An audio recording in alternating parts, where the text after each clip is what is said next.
Yeah, I feel like I might have a little bit of a caffeine addiction.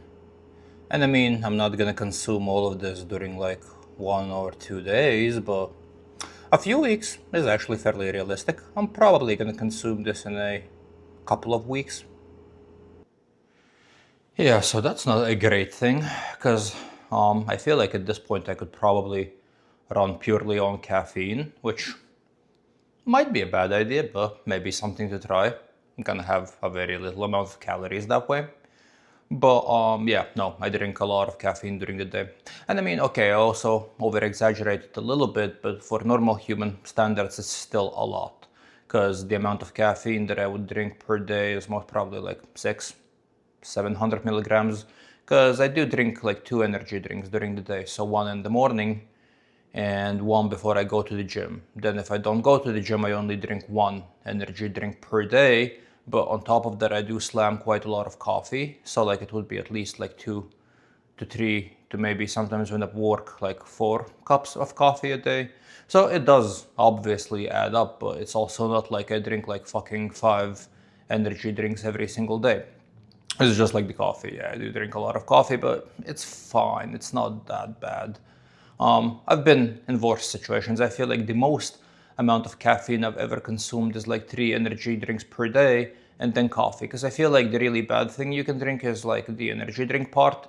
Because that is a little bit more sus because you get a lot of caffeine in a relatively small amount of like liquid. Because like it's like one can of like energy drink and that is already going to have like 200 milligrams of caffeine.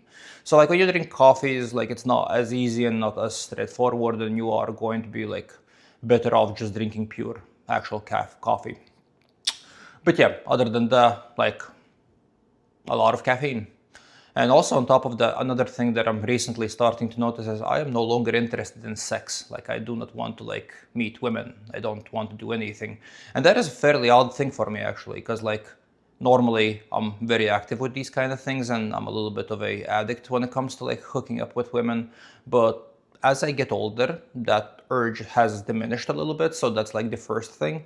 And also on top of that, if you add the diet, like I'm not that interested in mingling. I'm not that interested in like talking to women. I'm not that interested in trying to sleep with women. The only thing that I'm constantly thinking about is like the next time I'm going to be consuming food. So I feel like that solved it a little bit. But it's also like difficult to figure out what is the like best way to like go about these kind of things, because like from one side it's not a bad thing that you want to like date, and it's not a bad thing that you want to like hang out with women, but also chasing pussy is not a good thing to do at all, because it's a very large distraction and like you invest a lot of time in it. So from one side it's kind of good because I focus on the stuff that I should be focusing on, I'm not chasing pussy. But from the other side, like, then what is it that you should do as a man? Like, what's your goal? Like, why do you even exist if you're not really trying to like meet with women and not trying to like spend time with women? So that is a little bit of an odd shift in mentality that I'm recently experiencing, and like it's actually nice.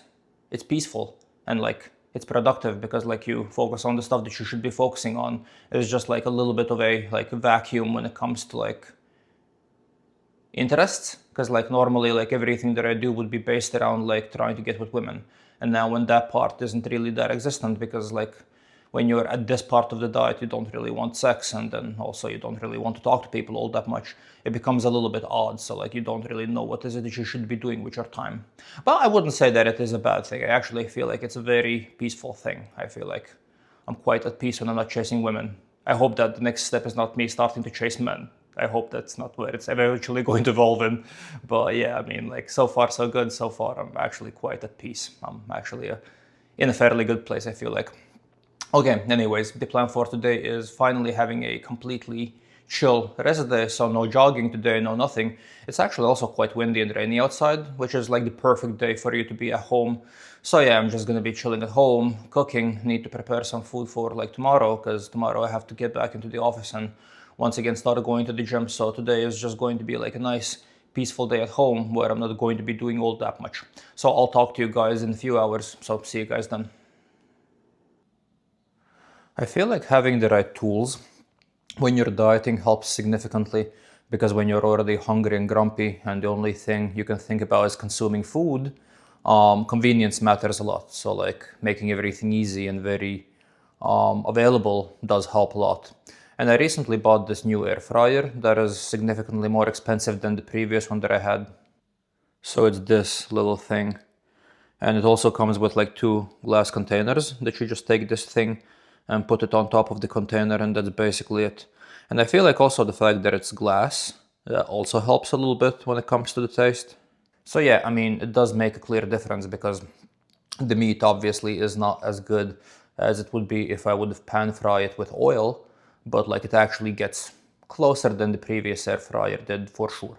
So like with this little thing, it's almost like it's kind of like crispy. And I mean, obviously it's not going to be like a real crisp that you can only achieve with like oil in an actual pan, but it actually gets close. Like I don't hate the chicken that I cook in it, because previously like the previous chicken I was making with the previous air fryer, like it was like super dry and super disgusting. And this one is decent. And I mean, obviously, once again, like if I would have a choice, I would probably still make it on a pan with oil. But if you're dieting and if your goal is to use zero oil, this is actually like the best possible alternative in my mind.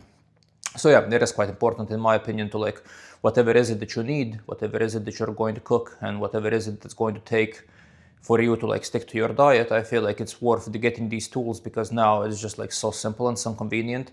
And I feel like the reason why this cut has been going as smoothly as it has is just because like I'm okay with the food that I eat and everything is very easy to make.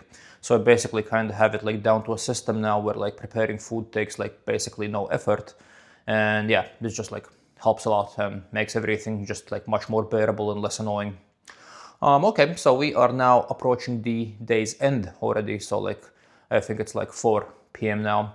So in a few hours, it's already getting dark. I'll be done with like all the chores that I needed to finish. And then I'll talk to you guys before bed. So see you guys then. I feel like people quite often over-exaggerate how actually difficult it is to diet, because it's really not that difficult. It's not even an action. It's actually the opposite of it. So basically the only thing that you need to do to not diet is don't get up, don't go to the fridge, don't eat the fucking donut, don't eat the chips, and well, basically that's it. And of course, it's not necessarily as simple as that. There are going to be some more things that go into it, but everyone eats like a baseline of decent food. I mean, there are some people that are like highly dysfunctional, but most of people out there like eat like meat. Most people eat rice, potatoes, and stuff like that. So you already have these things in your diet that you should actually be eating. It's just like maybe portion size a little bit, choose sources that are good, choose whole foods, and don't add the fucking cookies on top of it. That's it. That's literally a diet. That's all you need to lose weight. So I feel like the biggest part when it comes to dieting isn't necessarily like you actively taking an action, because it's once again actually the opposite of it. It's more that you have to mentally control yourself quite well. And I feel like the people that have an easier time dieting are normally the ones that are mentally stronger. Because like for an example, today I am sitting at home and I don't really have all that much to do. So I constantly have this little bitch-made voice in my head that is giving me excuses and trying to convince me to like eat something that I shouldn't. Because I am hungry, so the only thing that I'm thinking about is food. And if you're able to control this voice, if you're just able to like lock it out and not listen to it, you're good. That's all it takes to diet. So I feel like, yeah, the only thing that you need to actually like be able to properly stick to diet is mental fortitude. And then if you lag that a little bit, there are some different things you can do to control yourself. And there are some like kind of like switches that you can implement that are going to be able to like keep you in like a certain kind of like level a little bit more. But other than that, it's not really that difficult. So yeah, like when people like try to make this like their whole personality, and when they try to pretend that they're better than anyone else or everyone else because they're dieting, yeah, that's not really the case. It's just like you literally making a choice to eat less. It's not that deep. Okay, other than that, I feel like I haven't shown you guys my physique in a while, so you guys don't even know how is it that I look like. Because I have been losing quite a lot of weight during the last couple of months, so I've basically like lost like 18 pounds during the last couple of months, and my physique has changed significantly from where it was when I started.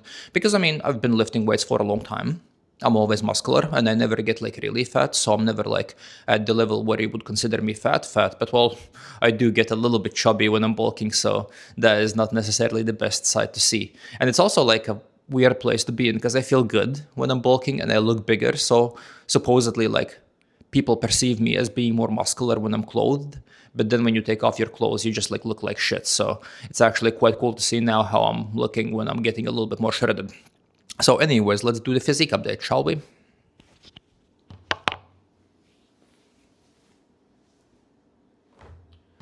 Okay, let's take a look at this. So you can see the abs are kind of coming in nicely. I almost have like the full six pack now. So there is still a little bit fat on my lower stomach. And that is normally the part that takes a very long time to go away. So that is probably going to be the way that it is until the end of the diet. But I actually plan on going far enough for me to also lose the lower body fat, so the lower belly fat. So that is eventually going to go away. Then as you can see, the arms are coming in quite nicely. So like you can see a lot of definition already. The biceps looks half decent. A tiny, small little biceps, but at least a relatively lean one. So yeah, I mean, the diet is coming in quite nicely. I feel like I at least like how is it that I look nowadays. And sure, there is still quite a lot of work to be done. I still need to lose like probably around 10 pounds to be at the weight that I want to be in, where I'm going to be like absolutely dick skin shredded. But so far so good. I actually feel like I now at least have like a reasonable, respectable physique. Let's take a look at my back if you guys can even see that. I guess you can kind of see my back. I'm not good at flexing. I probably need to like go through some flexing routines and learn how to do that properly. Otherwise, just I look like a moron without a shirt. So yeah. Okay, other than that, the day is pretty much halfway done, and we are getting close to the point where I'll finally get to eat dinner. So I'll cook, I'll eat, and then I'll talk to you guys once I'll be done with that. So see ya. I feel like a very good way to know that you're fucked in the head is when you start arguing with ChatGPT. And I've actually done that quite a lot recently, like way more than I would like to admit. And I mean, you really have to understand what is it that the tool is actually for. And it's like very toxic in a sense where like, regardless of what is it that you're going to ask, the tool is always going to pretend that it knows what it's talking about, even though it's just a text module. And it is quite good when it comes to like analyzing data. It can like adjust your emails, it can do stuff like that, but it's definitely not good at like comprehending images. It's definitely not good when you just ask it for like actual kind of like general advice. So like it's a very slippery slope. I would never advise anyone to use this tool for those kind of things because like I've actually ended up arguing with the ChatGPT app as it would be an actual human being, which is not something I'm particularly proud of, so I should probably stop doing that. And it's kind of hard because like you're always tempted to ask the fucking app for advice, and you really shouldn't. So I'm gravitating away from that now, and I'm not going to be doing that anymore. I'm just going to basically be using the app as it should be used, which is for emails, maybe storing some data, and then maybe afterwards analyzing some data, but nothing else really. It's hard to like lie to yourself. I recently started thinking about like how is it that I used to perform, because like I used to set goals and I would always fail these goals. Like I would never really follow through with the goals and I would kind of like mostly stop halfway. So for an example, like the last couple of cuts that I did, I kind of said that I'm going to get to like a really good lean body percentage, but then I would end up getting down to like 10-11% body fat, which is okay, don't get me wrong, it's like a good physique, but it is not really what I'm aiming for now, and it wasn't also the thing I was aiming for previously. So like I would always get down to like a specific body weight, and then I would just go on a vacation, trash everything, drink, eat, and just kind of like basically destroy everything. So I decided that this year I'm not going to lie to myself, and this year I'm not going to be a lazy, degenerate piece of shit anymore, and I'm actually going to follow through with the thing that I said. I'm not going to go on any vacations, and I'm going to be focusing on making content and training and getting lean and basically just dialing everything in. Because you know when you're lying to yourself, like you do feel like a miserable fucking piece of shit when you lie to yourself. Because I mean, you can play all sorts of mental gymnastics and you can pretend that you had your reasons, you can pretend that it's not as bad, but in reality you're just like a bum, you're just like a person that is not able to follow through on what is it that he decided to follow through. And I mean, it's like when other people lie to you, it's okay, it's fine, people are going to lie, but when you lie to yourself, I feel like that's the worst thing. And you always feel it. And you always feel like trash. And I don't care what is it that you're gonna say, that like you had your reasons for something not working out, that like there were reasons why you didn't do this thing that you said that you're going to do. No. If you wanted to do it, that is the thing that you wanted to do. And if you didn't, and we're not talking about like succeeding or failing at this point, we're just talking about like technically doing it. If you said that you want to do something and you did not, you failed. You failed yourself, and it is absolutely irrelevant what kind of reasoning do you have behind it, what were the obstacles that you were facing, and those sorts of things, because like 95.5% of all obstacles that you're ever going to have are overcomable. Like you can overcome most stuff. And sure, there are going to be some things that you cannot overcome, and there are going to be some things that are just no longer in your control, but like it's not going to be a large amount of like things that can go wrong to that kind of an extent. Mostly those are going to be things that you can adjust, mostly you can adapt, and mostly you can fix it. So if you failed, then that's just basically up to you, and you're just being a little bitch made boy. So that's it. So yeah, this year I decided that I'm actually going to follow through with everything that I want to follow through, and so far I'm actually doing quite well. We are 4 months into the year, and so far I haven't failed, and I don't plan on going on any crazy vacations anytime soon, because that's also always the biggest thing for me. Like I can be very locked in and very dialed in when I'm at home, but then as soon as I go on a trip, like everything goes to shit. So that is going to be the thing that I will be avoiding this year. Anyways, this is going to be the last video for today. Today I talked to you guys a little bit more than I normally do, because I was bored and I had nothing to do, and I was just like sitting at home all day long. But yeah, tomorrow we are going back to the normal routine. We are going to be going to the gym. I also have to go to the office, so you guys already know the drill, and you know exactly how is it that that's going to work. So I'll talk to you guys tomorrow.